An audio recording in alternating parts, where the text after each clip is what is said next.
ମୁଁ ଅନନ୍ତ ସାହୁ ଆଜିର ଏ ସ୍ୱର୍ଣ୍ଣିମ ସନ୍ଧ୍ୟାରେ ସମସ୍ତ ଅତିଥିବୃନ୍ଦ ଏବଂ ସମସ୍ତ ଅଭିଭାବକ ସମସ୍ତ ଦର୍ଶକମାନଙ୍କୁ ମୋର ହାର୍ଦ୍ଦିକ ଅଭିନନ୍ଦନ। ଆଜି ଆମର ସୌଭାଗ୍ୟର ଦିନ,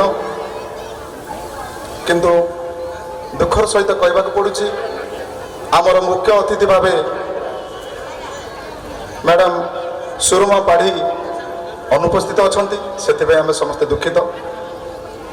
ତ ବର୍ତ୍ତମାନ ମୁଁ ଯାହାର ପରିଚୟ ଦେବାକୁ ଯାଉଛି ସେ ଭାରତବର୍ଷର ଏକ ପରିଚିତ ବ୍ୟକ୍ତିତ୍ୱ, ଜଣେ ବୈଜ୍ଞାନିକ ଭାବରେ ଭାରତୀୟ କୃଷି ଗବେଷଣା ପରିଷଦ ଅଧୀନରେ ଭାରତୀୟ ଜଳ ପରିଚାଳନା ପ୍ରତିଷ୍ଠାନର ପ୍ରିନ୍ସିପାଲ ସାଇଣ୍ଟିଷ୍ଟ।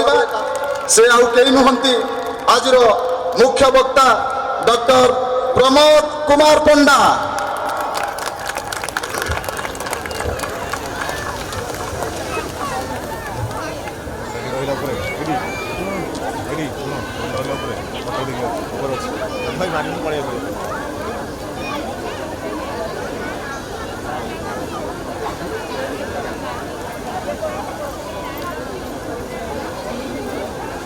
ତାଙ୍କ ବିଷୟରେ ସମ୍ୟକ ସୂଚନା ଦେବାକୁ ଯାଉଅଛି।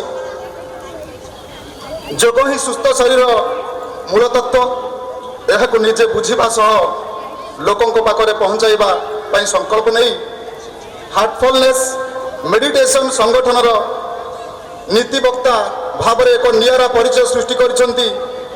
କେବଳ ଏତିକି ନୁହେଁ, ଜଣେ ଉଦ୍ଭିଦ ବିଜ୍ଞାନର ପ୍ରଫେସର ଭାବେ ରାଜ୍ୟର ବିଭିନ୍ନ ୟୁନିଭର୍ସିଟିରେ କାର୍ଯ୍ୟ କରି ଶେଷରେ FM ୟୁନିଭର୍ସିଟି ଭାବରେ ବେଶ ଜଣାଶୁଣା। ଜଣେ ମହିଳା ହିସାବରେ ସେ ବିଭିନ୍ନ ମହିଳା ମୋର୍ଚ୍ଚାର କାର୍ଯ୍ୟକ୍ରମ ସହ 20 ମସିହାରୁ ରାଜନୀତି ସହିତ ଜଡ଼ିତ।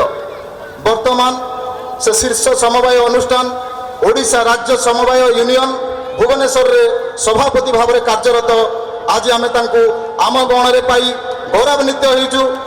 ସେ ହେଉଛନ୍ତି ସୁଶ୍ରୀ ପ୍ରଭାସିନୀ ଷଡ଼ଙ୍ଗୀ।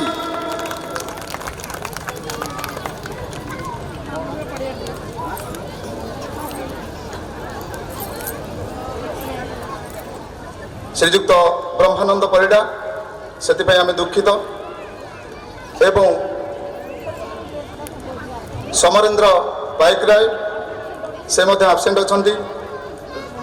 ମୁଁ ଆଉ ଜଣେ ଅତିଥି ଭାବରେ ଆମ ପାଖରେ ଉଦୀୟମାନ ଅଛନ୍ତି, ଯିଏ ପୁରସ୍କାର ପ୍ରାପ୍ତ ଶ୍ରୀଯୁକ୍ତ ରବୀନ୍ଦ୍ର କୁମାର ସ୍ୱାଇଁ।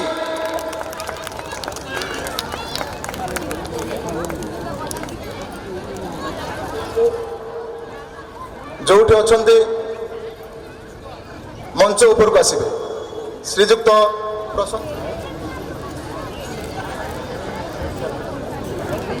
ବର୍ତ୍ତମାନ ଆମ ଗଣରେ ଉପସ୍ଥିତ ଅଛନ୍ତି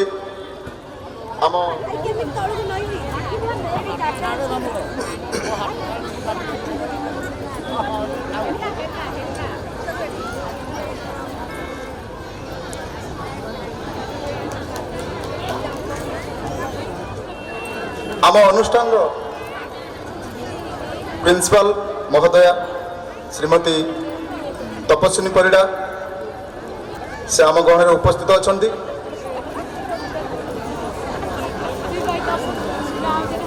ତପସ୍ୱିନୀ ଦାସ, ସରି।